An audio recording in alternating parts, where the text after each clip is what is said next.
जय गुरुदेव। हमारा देश जो भारत देवभूमि है,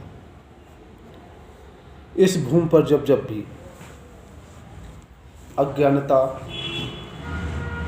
की जो रात है, अंधेरी रात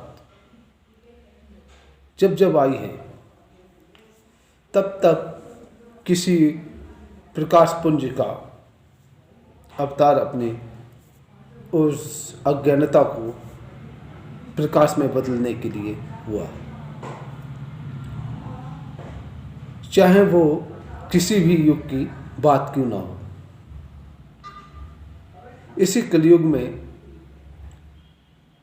अज्ञानता का जो अंधेरा है, उसमें प्रकाश उत्पन्न करने के लिए आदि शंकराचार्य, जिन्होंने चारों दिशाओं में एक एक मठ पीठ स्थापित किए थे। जब हमारा धर्म, सनातन धर्म पर संकट के बादल छाए हुए थे, तब उनका अवतार हुआ था आदि शंकराचार्य जी का।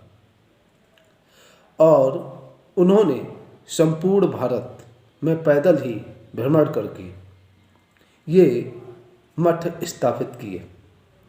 उन्हीं मठों में से एक मठ है ज्योतिष मठ।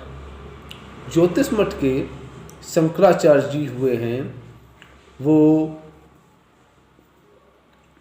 जगत गुरु श्री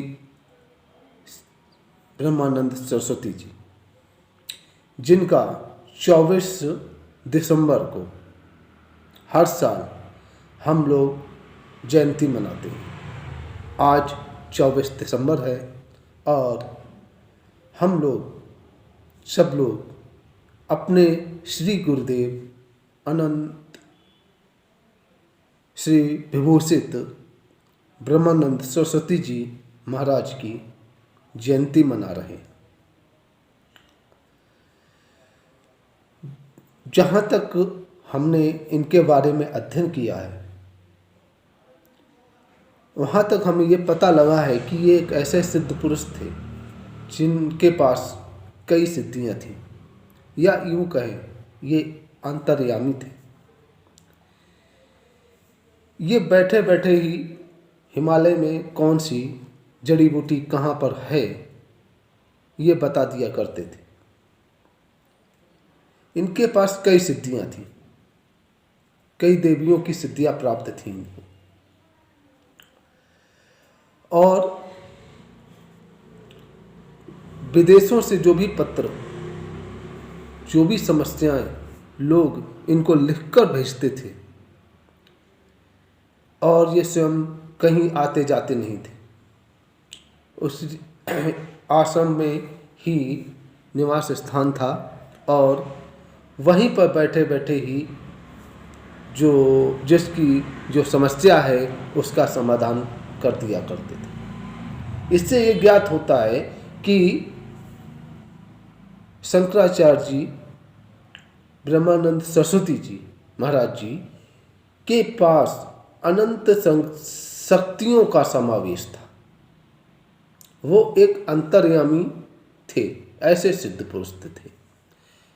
और उन्होंने इस अपने ज्ञान को कई लोगों में बांटा भी। और उनके ही एक परम शिष्य थे परम पूज्य महर्षि महेश योगी जी, जिन्होंने उनसे भावातीत तकनीक की दीक्षा ली और उसकी साधना की। और उसकी साधना के बाद जो भी उसका जो फल प्राप्त हुआ, उनको जो भी उनको अनुभव हुए, वो पूरे विश्व में उन्होंने भावातीत ध्यान को फैला दिया। और कई लोगों ने उस भावातीत ध्यान की तकनीक को अपनाया और अपने जीवन को सफल बनाया और वो सुखपूर्वक अपने जीवन को जी सके। आज भी जो लोग भावातीत ध्यान करते हैं वो लोग सुखी जीवन जीते। उनके अंदर नकारात्मक शक्तियाँ जो होती हैं, नकारात्मकता जो होती है वो समाप्त हो जाती है और सकारात्मकता उनके अंदर प्रबल हो जाती है। तो ये जो तकनीक थी भावातीत ध्यान की, तो ऐसी एक कहानी थी जो महर्षि योगी जी ने उनसे ये पूछ ही लिया था कि आप यहाँ से कहीं जाते नहीं हैं, फिर ये जो आपके भक्त हैं, जो आपके शिष्य हैं, उनकी जो समस्याएं यहीं पर बैठे बैठे आप कैसे सही कर देते हैं, उनका समाधान कर देते हैं। भाई समस्या का समाधान करने के लिए मुझे वहाँ तक पहुँचना पड़ेगा, लेकिन वो बैठे बैठे ही कर देते थे। तब उन्होंने बताया कि ये हम ऐसे करते हैं, क्या तुम ये सीखोगे? क्या तुम ये साधना कर पाओगे? अगर आपने ये साधना कर ली तो आप भी ऐसे ही, जैसा मैं हूँ वैसे ही आप भी बन जाएंगे।